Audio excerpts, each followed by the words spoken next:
Hello, and welcome to the MKG podcast, the podcast that helps marketers grow their business through the 4 M's, the right means, messaging, media, and measurement. I'm your host, Carrie Gard, and to help me introduce today's guest, I have our account expert, Jenna. Jenna, thanks for joining me. Thanks for having me. I'm excited to talk about this one. Yeah, Michelle was really fun. I had a great conversation with her, and I really love what she had to say. And I think her ability to build a business on the back of content is inspiring. Yeah, and I love that her background was working with startups. I feel like that's a really interesting perspective to bring into her business and her hyper focus on content and video after kind of working with all of these different entrepreneurs and seeing what worked best and what didn't, and being able to build her own business with that insight. Yeah, and PR. So not only was she working with startups, but she was also the PR agency for those startups. And so I totally agree that she definitely had a leg up in how to market, given her background, for sure. And so she really believes that content is queen, and I think she went out to prove it. And what do you think? She's in a bit of a different space from a consumer standpoint than we are, but I still think it holds up. Oh yeah, absolutely. I think she did two things that you can really learn from really in any business, which is one, like the importance of focus. There's just so many different ways to spend your marketing dollar, so many different channels, whether it's events, to traditional, to digital, and even within those categories, there's so many ways to spread it out. So I think she was really smart in how she focused on video content and kept at it. And I think built something very strong off of that, her industry, but just we've seen it across the board in marketing, no matter what your industry is. Video tends to do very well these days. The video itself, like I said, the second piece is video. It's how it can be a little intimidating if you're not doing B2C, where you have a product that you can showcase. Where for her, it's the exercise. I'm going to call it a bike, but really it has so many different ways it could be used, and that kind of naturally fits video because you can see people using it in the different spaces and all that. And that can be a little more intimidating when you're a B2B client. But I think that there's some really fun ways that you can do video now, whether it's actually with people in it or creating things just graphically. And there's kind of sky's the limit there. It really is. And it is definitely taking off, and video is becoming something that has to be part, I don't want to say has to, but by making it part of your marketing campaigns, it does have a really great way of telling a story beyond print and even audio. I do think it's just a really great way. I mean, it's one of the original ways story was told anyway, right? After books became movies and then TV. So I totally agree. I think what Michelle does is really special. So let's hear her story. This is Michele Mehl, former PR director turned entrepreneur. She now runs a business called Exy, and how she built Exy is pretty beautiful. So let's check it out. Michele, thank you for joining me. Oh, thank you for having me.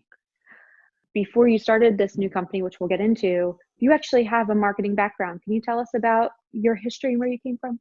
Sure. So I came out of college, and when I came out of school, I worked for a kind of a scrappy, PR and marketing firm, and they published a magazine called Software Marketing Journal.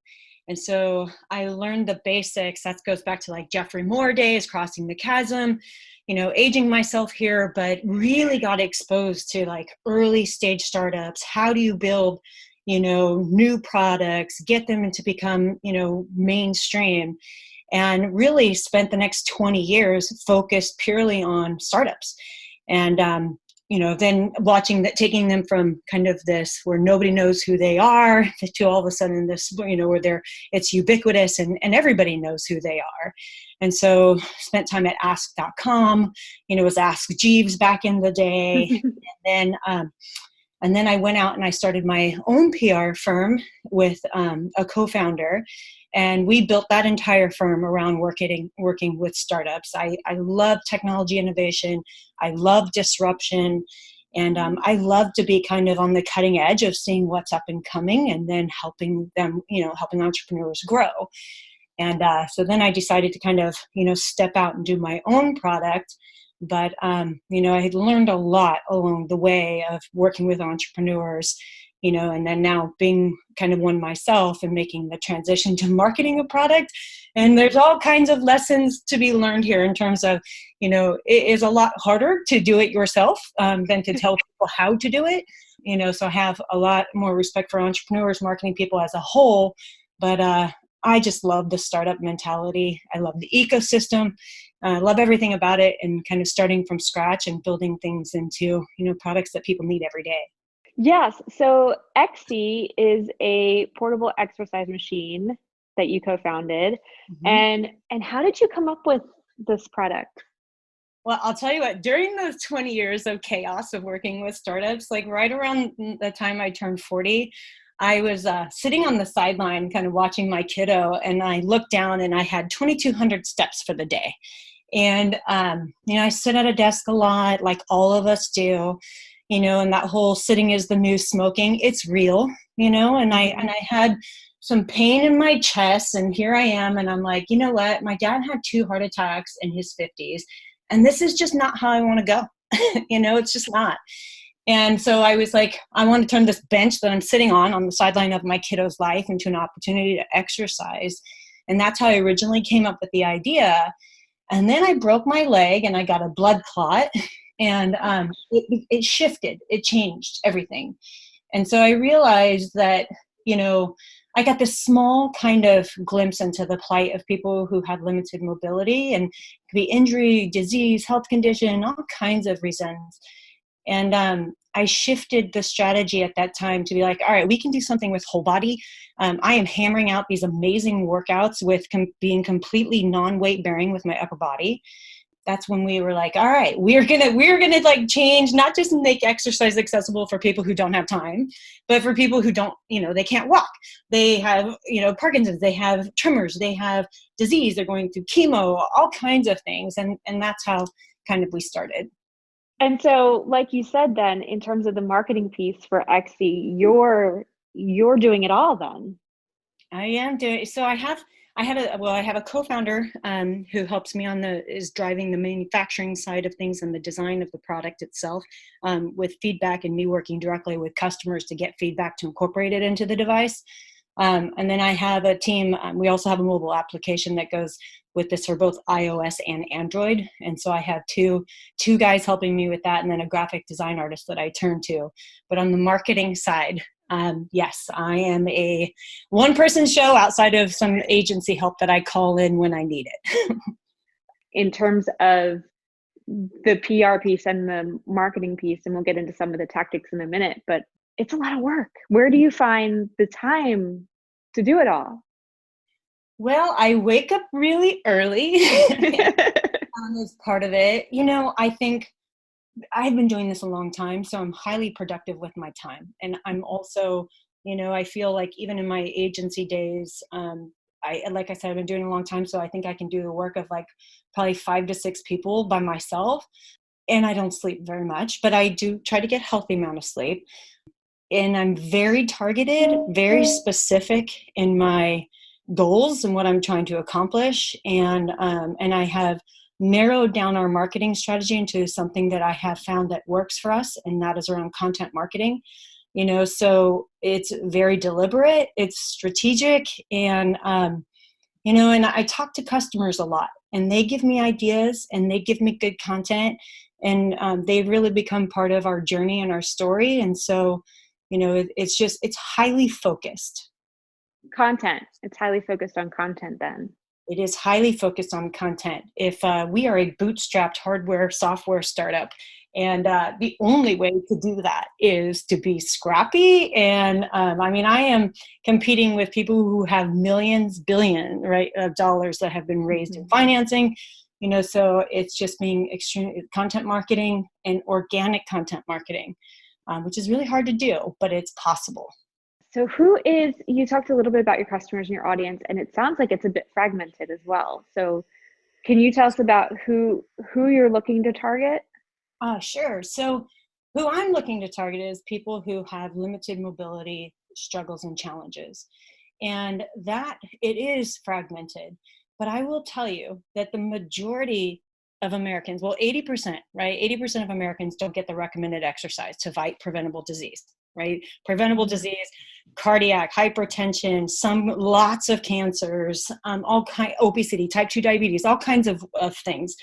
And so there's a huge percentage of the US population and worldwide population who struggle with mobility, or, or there's something's going on. You look at them when you look at them, they look, quote, normal, right? But they're living with MS, they're living with Parkinson's, they have pain in their joints, they're getting ready to go in for hip or knee replacement. And you know what? They're in their 40s and their 50s. So it's like targeting messaging around problems that people have with exercise. Mm-hmm. And that is vast when you think of the majority of US population failing at it, including myself before starting the company. So it is broad, and we've narrowed it down by looking at the data, looking at who's buying our device. And it really comes down to primarily aging baby boomers, who have age-related health conditions, disease, disabilities, and that's where we are focused on just helping them with mobility. And we have a device that solves a lot of problems. And when you're trying to solve problems, it means that people are Googling those problems. And that is where organic search can come in to play.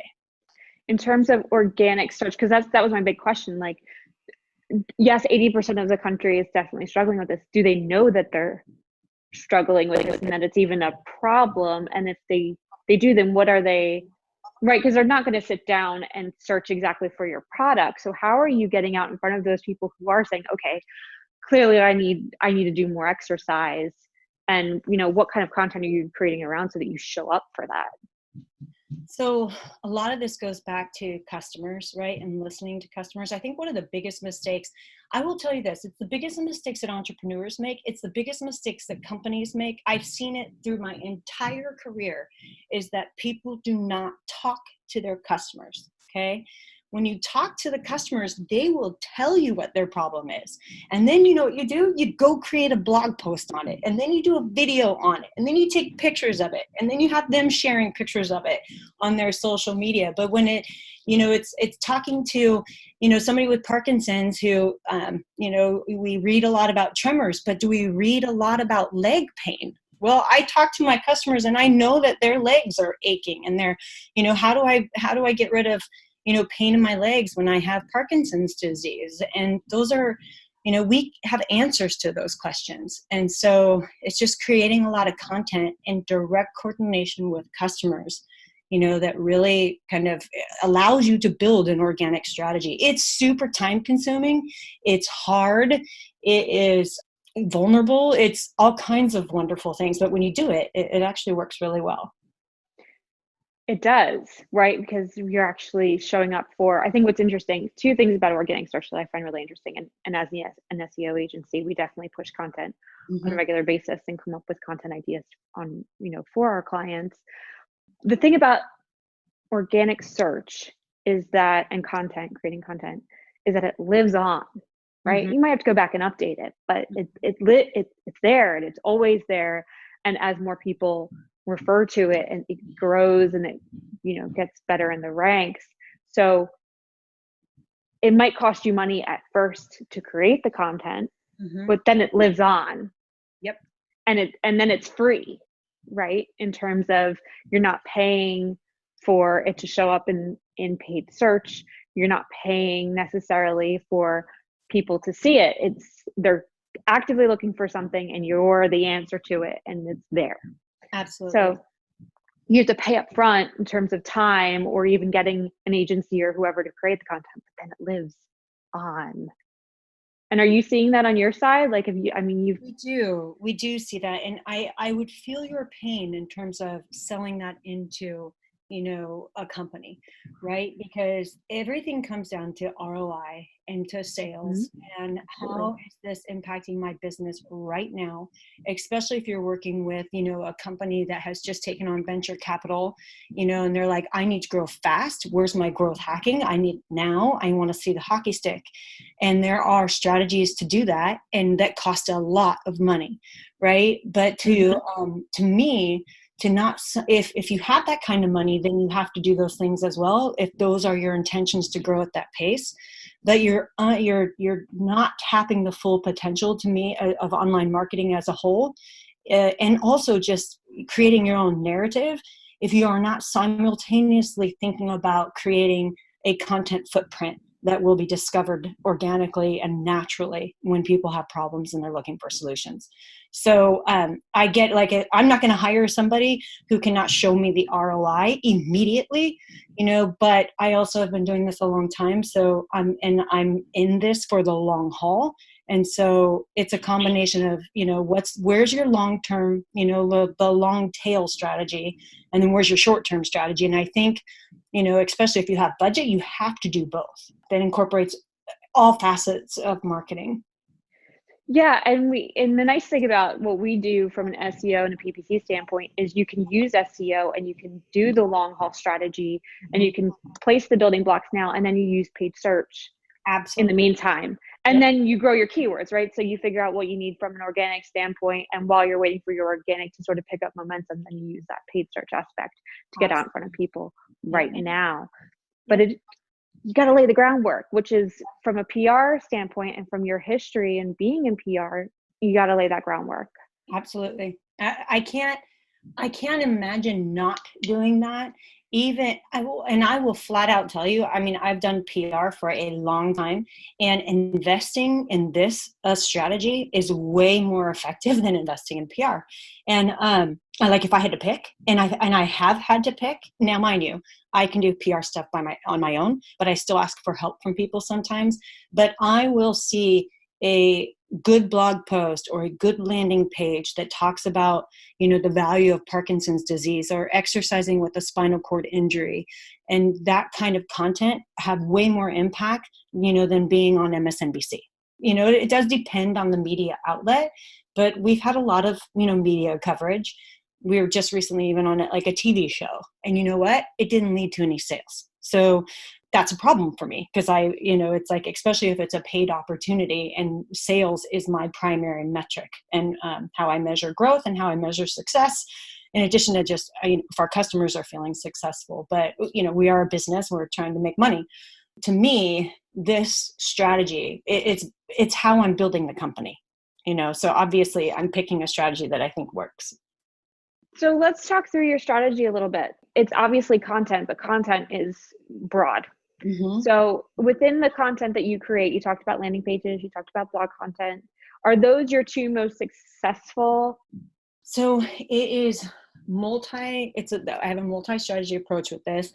At the core of it is video and images, content, written content. It's how videos are tagged, it's how videos are captioned, it's how videos are shared, and then how that all integrates with what we're doing, in a blog post, and incorporating that into a keyword strategy.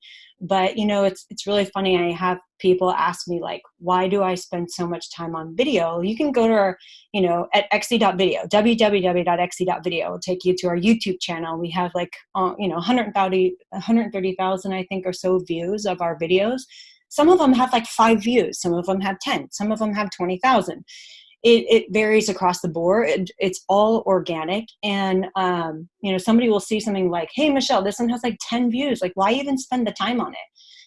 Go to if you do a Google search on that, right, you'll find that video is embedded in multiple places. It, to help drive keyword strategies on our website. And so, we live in this world where people are spending a lot of money on paid search, and they're spending, to get views and things. But those views, just because they're paid for, if they have 1 million of them, how much of them are paid for, and how many of them took action, right? I'd rather have 5 people take action with 10 views than to have nobody take action with, 50,000 views. So it's all connected to driving people to take action and make purchases, and to discover us. And video, to me, is a wonderful way to do that, and it's a wonderful way to tell a story too. So video is obviously easy to create, right? Everybody has everybody has some sort of smartphone, and they certainly could do it. But to make high-end, good quality video feels like an undertaking. Is it an undertaking, or have you figured out a way to make it really easy and accessible so that you could do it all the time? It sounds like the latter, but like, I'll tell you, for me, I hate being in front of a camera. I absolutely am uncomfortable with it. And I've had to get comfortable with being uncomfortable. And I'm also a perfectionist, and I have had to get really comfortable with like not being a perfectionist. When it comes to video, we have invested in both, kind of off the shelf live stuff. We're going live, things get ugly. The connection goes out. I say something I shouldn't say, whatever. And then we've invested, a lot of time into professional content as well. So we do a combination of both. Most of them, like, I will be at a customer's house and take a video of them. I'm in their home. The lighting's not perfect. They don't look perfect. I don't look perfect. And so be it. Like, I think at least for me and our customers, like, we're over living in a world of perfection, and they'd rather see authentic content. And so I'm a huge believer in doing both. Because at the end of the day, if you show something more personal, then that's much more easy to relate to than something flashy. I think so. It's funny, like, we'll do a video and somebody will ask me what they should wear. Where should we do things in their house to make it look the best? And my response is, wear what you would normally wear. I don't care. I just want you to be you. And I want to see where you use our device.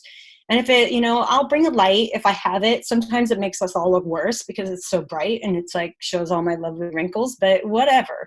I think people are kind of, I think if you're going to do marketing and you're going to do video and you're trying to build an authentic company and story and really, showcase the values that you have. And for us, at the top of the list is empathy. Then I don't want it to be perfect. I just want it to be real. And so that's one of the reasons I like live. I was very uncomfortable with the idea of doing live, but I like it because everybody's, there's no faking it. It's like things go wrong, and things go wrong in life. So I'm a huge fan of both. I think it comes down to your brand, though. If you have a highly curated, just brand that you want ultimate control over the story, it's a little harder to do that and be live and do it in a highly authentic way. So I think it depends on your brand. Right. So from a high-end standpoint, you could do that with your internal team and your product and whatever the case may be. But when you start to bring in your own customers, I think that's what's so real about what you do, is that you bring in, not only do you talk to your customers like you mentioned, but you actually go to their homes and show them using your product in a very real way, instead of this sort of staged scenario of almost like a demo. You bring it to life. Yeah. And it doesn't always look perfect. And, so be it. You're right. It really depends on how much money you have. It depends on scale. It depends on, what it is that you're doing. At the end of the day, though, you just want to be doing it. So if all those things are getting in your way of creating this high-end perfect product or video, and you're worried so much more about that than the actual doing, at the end of the day, you just want to go do it and worry about the perfection later. Yep. You got to just do it. Like, I have a content calendar, and like, we would come up with core themes and what's going on in the world, that we can connect to. And sometimes those things are predictable. October is Breast Cancer Awareness Month. What are you doing for that? If that's important to your audience and you're not doing anything, then that's a problem. Like, for us, we help people exercise with cancer from their chemo chair while they're actually having chemo.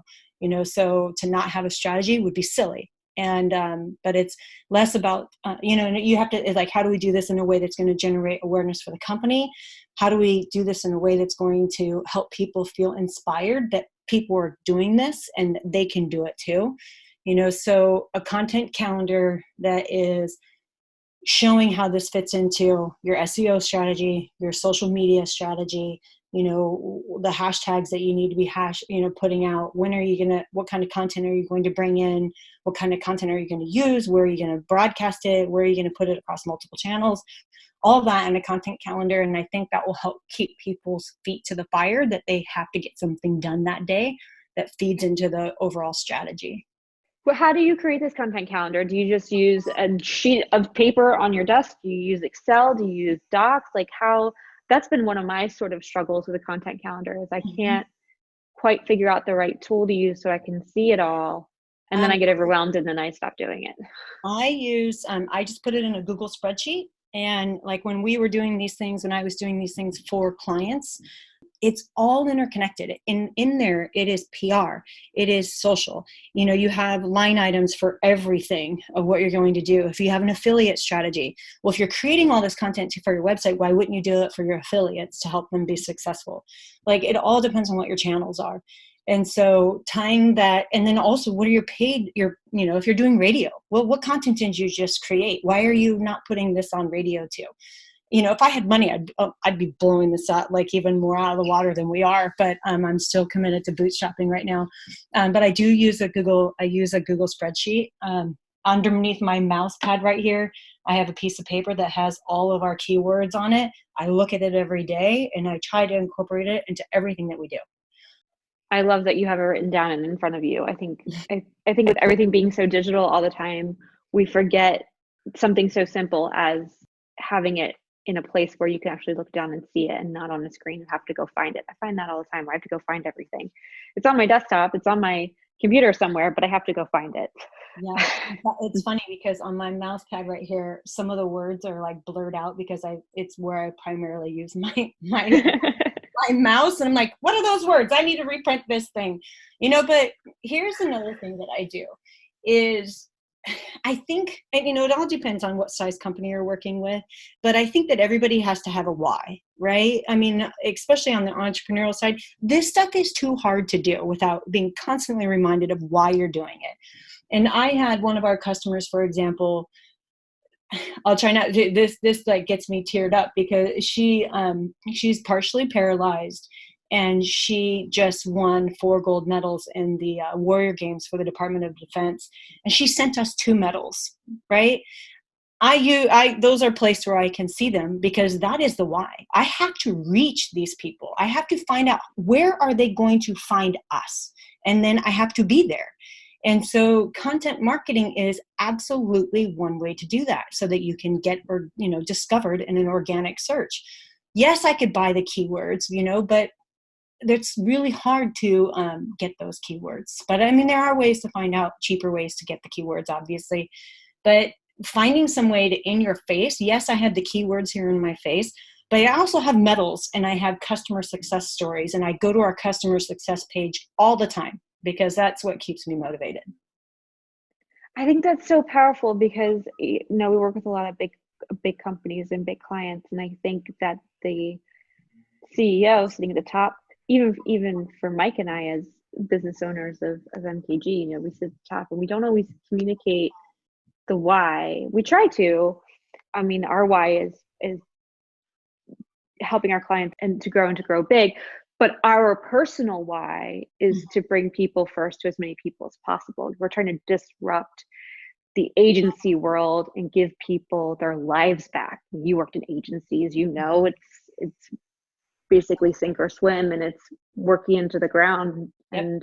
and nice knowing you family, and we're trying to disrupt that, and that's our why, and we definitely try and bring that to our team on a regular basis. But I think for bigger companies and even in tech, CEO probably has the why of why they built this thing and why it matters, but I don't know that the rest of the company does. And I think that's so powerful, even as the marketing manager sitting under levels and levels and levels of a corporation should still know what that why is. Why are they part of this company? Why are they trying to make it succeed? Because you're so right. If they have that and they have that drive, even as a low man on the totem pole, they're going to want to get up every day and come to that company and make it successful. Yep. Yeah. And if like going back, I always knew what the why was for my client, like it's just asking them. And I would challenge every marketing person who works if your job is content, or your job is to create a strategy and create a narrative and create, kind of how you're going to grow this company, I would push the entrepreneur. I would make them sit down and make you articulate their why. And as an executive team and even as a board, what is the why? And it doesn't, like my why is very personal. It is, I'm on a mission to change people's health, and sometimes everybody has their different why. But to not know it, but to be responsible for telling a story is just a huge lost opportunity. So I would challenge anybody to like make that why be articulated, and if they don't know, then help them articulate it and craft an entire strategy around it, because it will make everything more authentic. Absolutely. I totally agree. You actually mentioned a couple of times that you're bootstrapping this thing, and you actually turned funding down. I didn't turn funding down. I've had a few people offer to write me some decent sized checks, and I wasn't soliciting raising money, but I did go through a phase where I was like, I am a very go big or go home person in my career. I always have been. When I set out to build this, it was like, let's build the right product, get it where it needs to be. I was working while doing this at the same time. And then about 2 years in, I decided to go in full time.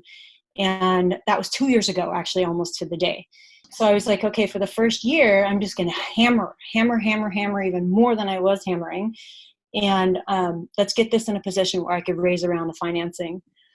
So I did all of that, and I did a lot of the due diligence to raise money and coming up with a deck, coming up with a spreadsheet, coming up with everything that we were going to do. And I had about 7 meetings into it, starting off with kind of people that I knew. And then I lost a family member to a tragic accident, and unexpectedly. So it just kind of, I took a step back and decided that it wasn't a good time for me to go out and raise money.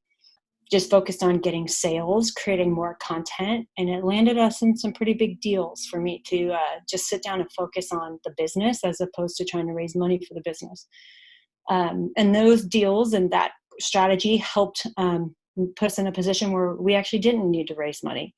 I mean, if I had raised money, we would be growing faster, we would be bigger.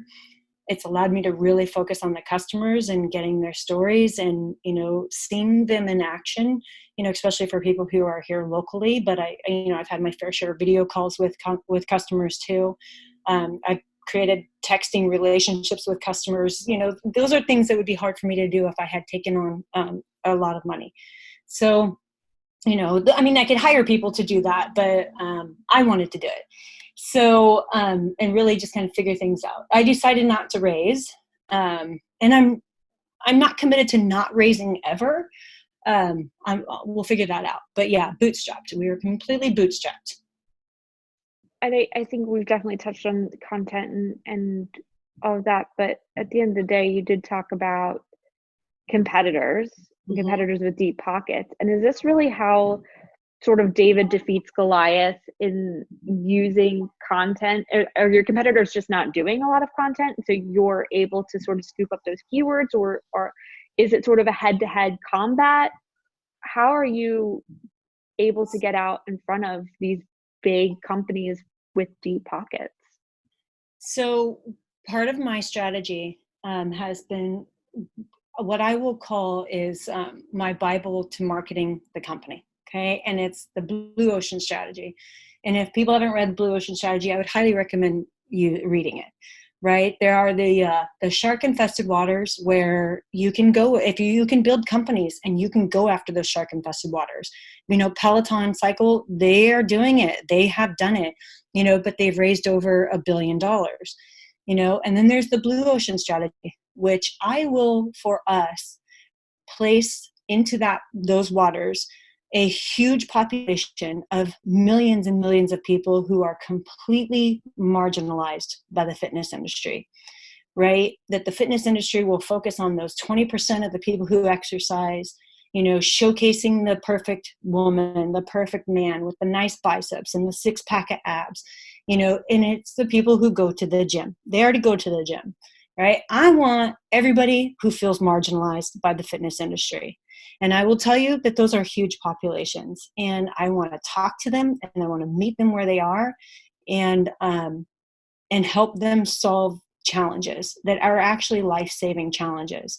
They are disease prevention challenges that we have. They're the ways that you prevent the progression of a disease.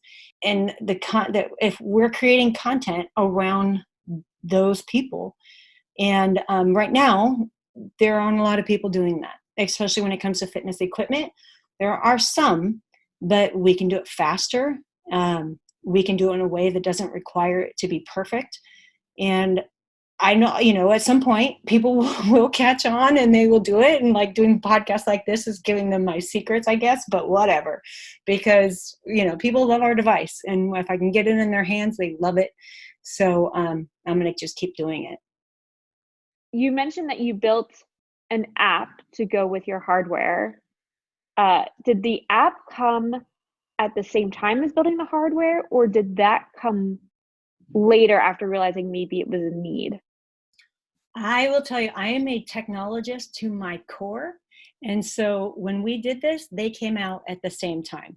And we launched on Kickstarter.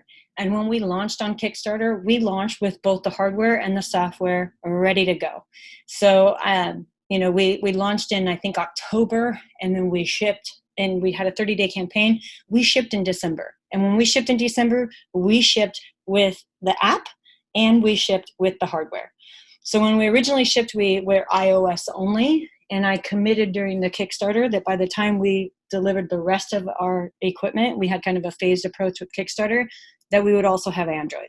And when we launched and we did that, we had Android. And to me, they go together.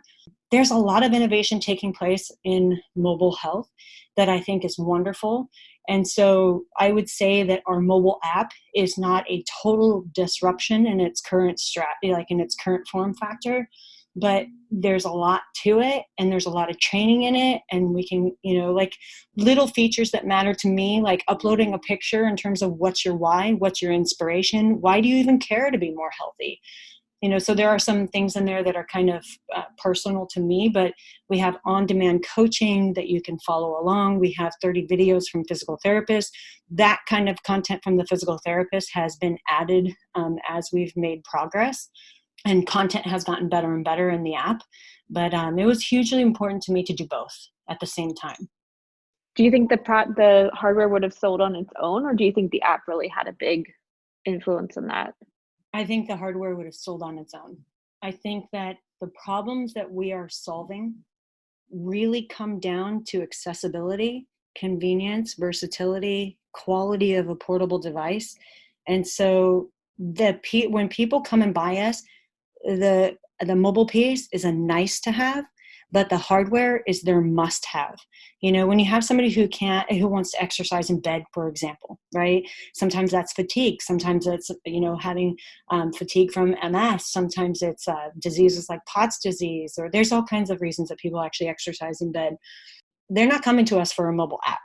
The mobile app helps keeps track of things over time. And I also, intensity, are you improving your intensity or not improving your intensity?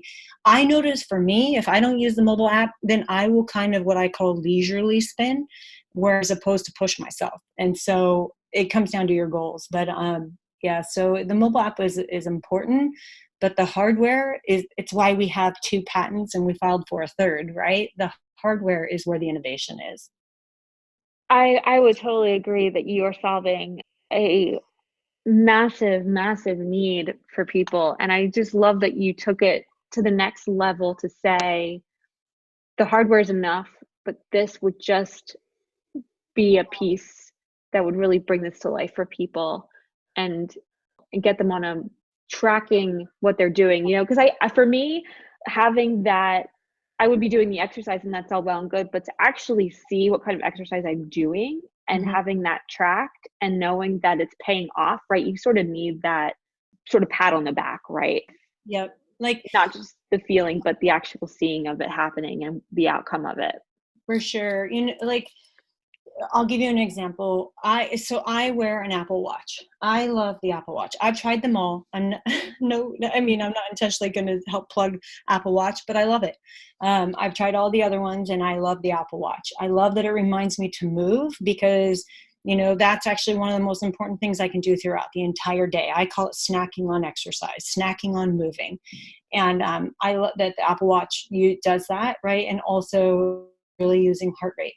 So I use Apple Watch in combination with our mobile app. And so I'm a huge fan of documenting the data. For me, seeing, the circles kind of complete themselves throughout the day on the Apple Watch is a motivator for me. Seeing how many steps I have, and and then the app comes in, and it's a guide. I'm a huge fan of interval training, and whether you have a disability or a health condition, obviously you have to talk to your doctor, but I'm a huge fan of interval training. And our app pushes you through intervals, and it's to do your personal best, right? Not what somebody else says your personal best is. And so the app is much more of a coach and inspiration and keep you on track. But also we have, like I said, 30 videos from physical therapists on how to do it properly, which was hugely important to me. From the beginning, it's like, how are we going to train people to do this if they've had a hip replacement or a knee replacement, or, they have had a shoulder impingement, all these things. Like, we teach that in our mobile app as well. That's so important, because I can imagine myself buying XC and then it's sitting in a corner and not knowing what to do with it. And so by really pulling the string through to say, here's exactly what you do with it. Yep. And that was part of your content and video strategy too, right? And not just having it in the app, but also having it public and easy to access. Yep. All the content that we have is free. It is everything that's in the mobile app is, all the videos that are in the mobile app are also on YouTube. And there's a direct correlation. Like, if I go through and I look at, the listing of the mobile, of the workouts in our mobile app, I can see their frequency on YouTube and kind of what content people want to do. But I'll tell you something else that's great about content is that you can quickly measure, right? Like, let's say that you're trying to find product market fit, and you're trying to find that product market fit without spending a ton of money, right? Well, if the way that we do that is, you can look at the content that people are clicking on and what they're finding organically, and quickly discover patterns. And, obviously you want to talk to people, you want to talk to customers, talk to them out on the street, talk to them wherever they're willing to talk to you. But having all that content on Google is like having this constant conversation with customers, behind the scenes, where I'm like, oh, that URL they're clicking on, that video they're watching a lot of, and you can find product market fit, in that way. I mean, it's a combination, again, like, you have to talk to customers, but it's a wonderful way to boil it up and see what's clicking and what's popular. Yeah, well, it's the getting that nugget of information from one person, but then having it validated from new people who are coming in. Yes, I totally agree that you have to have that measurement piece in place and have that validation, because going off of one piece of information from one person is one thing, but then seeing it actually take off is, again, that validation is so important. And so you use Google Analytics then to measure I do. website content? I use Google Analytics. I use some free tools as well. I think there's lots of freebies out there, like, of ways to do things. I'll give you an example on how like an investment in content marketing helped us quickly get to product market fit. Okay, just one example. Yeah. And my story of, I broke my leg, got a blood clot, and I started doing upper body cycling. Okay. And as I'm hammering out these workouts, I'm completely non-weight bearing, but I'm getting my heart rate really high, because you can actually burn more calories spinning your upper body than you can your lower body. Discovery, hidden secret, the world needs to know this. Okay. So hopefully you'll spread the news there. But all of a sudden, everything keeps coming back to people really interested in our upper body ergometer workouts. And it's not, what I'm finding is, oh yes, we have, or people who have spinal cord injuries, but there's a boatload of people coming in and looking at content around an ankle, and foot surgery, and how to keep active when you actually have been through a lower extremity injury. And time after time, they're landing on this post. Right. So next thing you know, we're interviewing this customer, we're telling their story, we're putting it on YouTube, we're creating more content around it, because there are a lot of people who have had a lower extremity injury or surgery and temporary, right? Where Mm-hmm. the idea of doing nothing is going to rock a person who's highly active world. And if a person hasn't been doing a lot and they get a lower extremity injury, then they're like, I'm going to gain 30 pounds over the next 3 months if I'm not doing anything. And it really scares them. And we can help in those scenarios. And content marketing and looking at the data was one immediate way to find that out. And then to create a whole strategy around it, and Yep. to get video and to get images and to write a post and get it all out over social. Yeah. That's awesome. Well, Michele, thank you so much for joining me and for sharing your story, which is so inspirational. I want to go for a run right now. I don't know about anybody else. And sharing your marketing secrets with us from your history and what you're doing now and how impactful it is, from knowing your why to getting content out there in the world and to going across as many mediums as possible and then measuring it. It's so basic, but it's something that gets so lost, especially when you're trying to grow quickly. So Absolutely. Thank you so much for reminding us of the power of content. No problem. That's been the more people realize that not only is content king, but it's actually everything, the better their marketing strategy will end up being. And to talk to your customers. If you guys took nothing else away from this other than building content, is to actually talk to your customers to build that content. And I'm going to go do that right now after my run. And thank you so much, Michele. I can't wait to see where Xe goes next. All right. Thank you so much.